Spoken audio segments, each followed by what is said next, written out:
우크라이나 전쟁에서 러시아군 용병으로 참전하던 중에 이 우크라이나군에 의해서 포로로 붙잡힌 중국인 2명이 기자회견을 통해서 러시아의 거짓말에 완전히 속았다라고 폭로하면서 파문이 확산되고 있습니다. 러시아는 이 사실을 숨기기에 급급하고 있고 중국 측도 파문을 우려해서 입을 다물고 있습니다. 이 문제를 와이타임즈가 짚어봤습니다. 지금 시작합니다.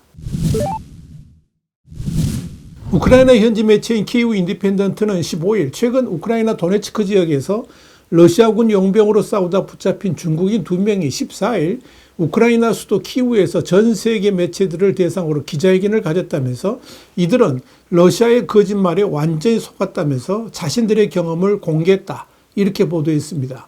키이우 인디펜던트는 이어서 우크라이나 보안국 SBU가 주최한 이 회견에는 포로 장럼보와 왕광지인 2명이 참석을 했는데, 이 중 장 씨는 지난해 12월 관광 목적으로 러시아 모스크바에 도착해서 일주일간 머물렀고 입대하면 200만 루블, 그러니까 3,460만 원을 주겠다고 광고하는 것을 보고 자원했다, 이렇게 밝혔습니다. 그는 하지만 이렇게 우크라이나군에 붙잡힐 줄은 몰랐다면서 전투 참여 불과 며칠 만에 포로가 됐다라고 말했습니다.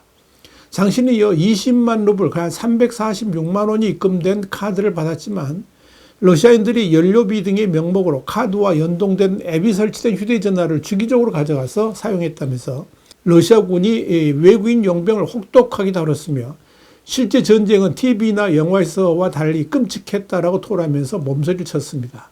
그러면서 실제로 전투에 투입되면 1분 1초가 얼마나 길게 느껴지는지 모른다면서 부모님은 내가 러시아군에 들어간 사실조차 모른다, 전쟁에 참가한 것은 후회뿐이다, 이렇게 말했습니다.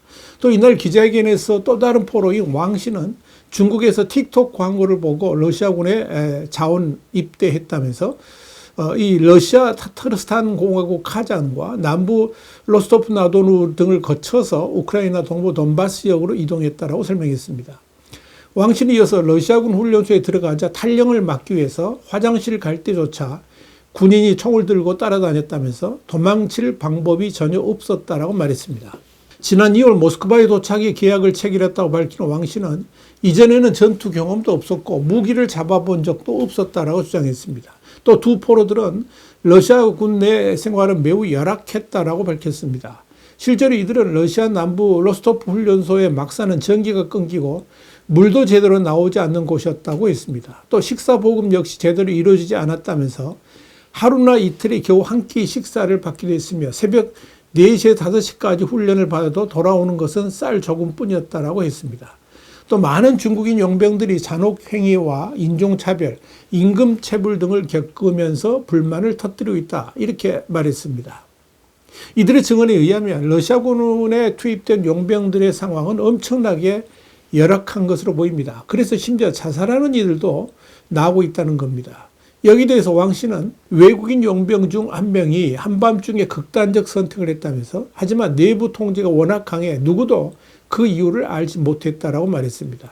그러면서 두 사람 모두 우크라이나의 포로 대우가 적어도 러시아군보다는 훨씬 낫다면서 러시아 지휘관들은 포로가 될 가능성에 대해서는 전혀 고려하지 않았으며 외국 용병들에게 우크라이나군에 의해 잡히면 잔혹하게 살해당한다라고만 말했다, 이렇게 밝혔습니다. 그래서 이들은 중국 내부 여론이 러시아의 주장에 휘둘리고 있다면서 우크라이나 전쟁에 참전하려는 중국인이 있다면 그러지 말라고 말하고 싶다라고 밝혔습니다. 특히 왕 씨는 중국에서는 러시아가 강하고 우크라이나가 낙후됐다는 식의 말을 많이 듣는데 모두 거짓이다면서 중국 동포들에게 이 전쟁에 절대 가담하지 말라고 다시 한번 말하고 싶다, 이렇게 강조했습니다. 장 씨는 우크라이나는 중국에 식량을 수출하는 큰 파트너였는데 전쟁 이후로 수출량이 크게 줄어들었다는 점을 중국에서 느끼고 있었다고 했습니다. 이들은 이어 전쟁에 참여한 만큼 처벌이 있을 수 있다는 사실을 이해하고 있고 각오도 돼 있으며 그래도 가족이 있는 고향으로 돌아가고 싶다라고 밝혔습니다. 이와 관련해 키이우 인디펜던트는 이들은 러시아군 주력 부대가 투입되기 전에 우크라이나군의 전력을 소모하는 데 활용되는 총알바지 부대, 이른바 스톰젯 부대에 배치됐다라고 전했습니다. 앞서 볼로디미르 젤렌스키 우크라이나 대통령은 지난 8일 러시아군에 가담한 중국인 2명을 포로로 잡았다, 현재 150명 이상의 중국인이 러시아군에 소속되어 싸우고 있으며 중국 정부가 이를 알고도 모른 척하고 있다. 이렇게 주장을 했습니다. 여기에 대해서 중국 정부와 러시아 정부는 근거가 없는 주장이라고 일축했습니다. 그러나 현실로 이게 확인된 겁니다. 이렇게 러시아군에 합류했던 중국인 용병들이 포로로 붙잡혀서 기자회견까지 했지만 러시아 당국은 이런 사실을 숨기면서 부인하기에 바쁩니다. 우크라이나 현지 매체인 우크라인포먼은 15일 우크라이나 당국이 중국인 용병이 기자회견을 실시한 직후 러시아 당국은 즉각 우크라이나군이 심리전을 벌이려는 가짜뉴스라고 일축하는 허위 정보를 퍼뜨리고 있다면서 러시아는 일부 텔레그램 채널이나 언론사의 웹사이트들에는 우크라이나에서 기자회견을 한 이들이 중국인이 아니라 배우라고 주장하고 있으며 일부에서는 중국계 미국인이라 주장하고 있다. 이렇게 밝혔습니다. 우크라인폼에 이어서 러시아 내 일부 선전가들은 우크라이나가 공개한 중국인 용병 기자회견을 두고 미국인들마저 가짜뉴스라고 비웃고 있다고 주장한다. 이렇게 전했습니다. 러시아 당국의 이런 소동은 이번 중국인 용병 파문이 심상치 않기 때문인 것으로 보입니다.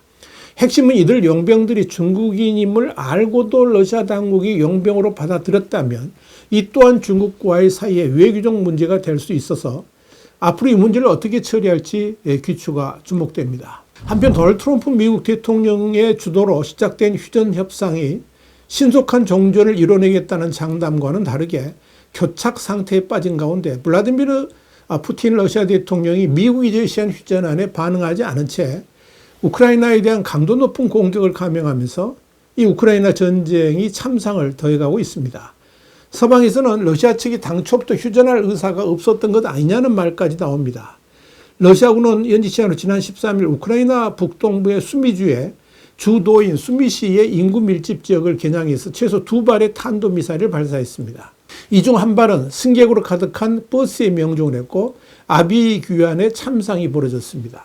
우크라이나 당국에 따르면 이날 수미에서는 어린이 2명을 포함해서 34명이 숨지고 100명이 넘는 부상자가 발생했습니다. 이렇게 부상자가 많았던 것은 부활절 직전의 일요일이죠. 정료주의를 맞아서 거리에 나온 사람이 많았던 까닭입니다. 이번 사건은 올해 우크라이나에서 발생한 최악의 민간인 인명피해로 평가가 됩니다.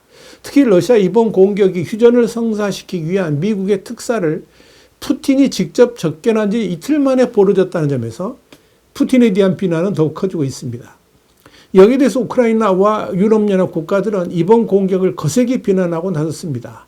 장노엘 바로 프랑스 외무장관은 14일 푸틴은 휴전을 향해 갈 의도가 없다는 게 명백하다면서 유럽의 대러 제재를 최고 수위로 끌어올려야 한다고 주장을 했고 내달 독일 차기 총리로 선출될 예정인 프리드리히 메르츠 기독민주당 대표도 러시아 이번 공격은 심각한 전쟁 범죄라면서 우크라이나에 장거리 순항미사일 타우러스를 제공할 수 있다는 의향을 내비쳤습니다. 상황이 이러함에도 트럼프 대통령은 우크라이나와 러시아 양측 모두에 전쟁 발발에 책임이 있다는 양비론적 태도를 유지하고 있고 수미 미사일 공격 참사에 대해서도 끔찍한 일이라면서도 나는 그들이 실수했다고 들었다. 이렇게만 말을 했습니다. 그러나 정작 러시아의 세르게이 라브로프 외무장관은 피격된 장소는 우크라이나와 서방의 군회의가 열린 곳이라면서 뻔뻔하게 책임을 회피하려 하고 있습니다. 분명한 것은 러시아가 빠른 시일 내에 휴전하는 것을 원치 않는다는 점입니다. 우크라이나에 대한 군사 원조를 일방적으로 중단하는 트럼프의 손목 비틀기에 굴복한 우크라이나는 무조건적 휴전안에 동의했지만 러시아는 과도한 조건을 들이밀면서 시간을 끌고 있어서 그런 겁니다. 푸틴 대통령은 북대서양조약기구 그러니까 나토의 동유럽 철수, 우크라이나의 나토가의 포기, 우크라이나의 전면 무장 해제 등 이 우크라이나는 물론이고 트럼프 대통령조차 받아들일 수 없는 수준의 조건을 내세우고 있습니다. 이런 상황에서 우크라이나의 수미 지역에 대한 러시아의 미사일 발사로 다수의 민간이 희생되면서 이 트럼프의 우크라이나 평화 구상이 아무런 성과도 내지 못한 채 러시아의 시간 벌어주기만 하고 있다는 비판이 더욱 거세질 것으로 전망됩니다. 한편 백악관 보좌진들은 트럼프 대통령에게 푸틴이 전쟁 휴전에 대한 진정성을 보이지 않고 있다면서 모스크바에 대해 강경 대응을 할 것을 촉구하고 있는 것으로 보입니다. 월저널은 15일 백악관의 참모들은 트럼프 대통령에게 푸틴과 러시아에 대한 제재를 강화하는 강력한 대응을 해야 한다고 요구하고 있다면서 국무부와 재무부가 러시아에 대한 강력한 제재 방안을 포함한 대응안을 구체적으로 준비하고 있다고 보도를 했습니다. 마르코 루비오 국무장관도 러시아가 평화에 진지한지 아닌지는 곧 몇 달이 아니라 몇 주 안에 알게 될 것이라면서 전쟁이 끝나면 세계에 좋겠지만 당연히 우리는 러시아의 의도를 시험하게 될 것이다. 이렇게 밝혔습니다. 화이트하우스 국제정세 분석의 주북이었습니다. 감사합니다.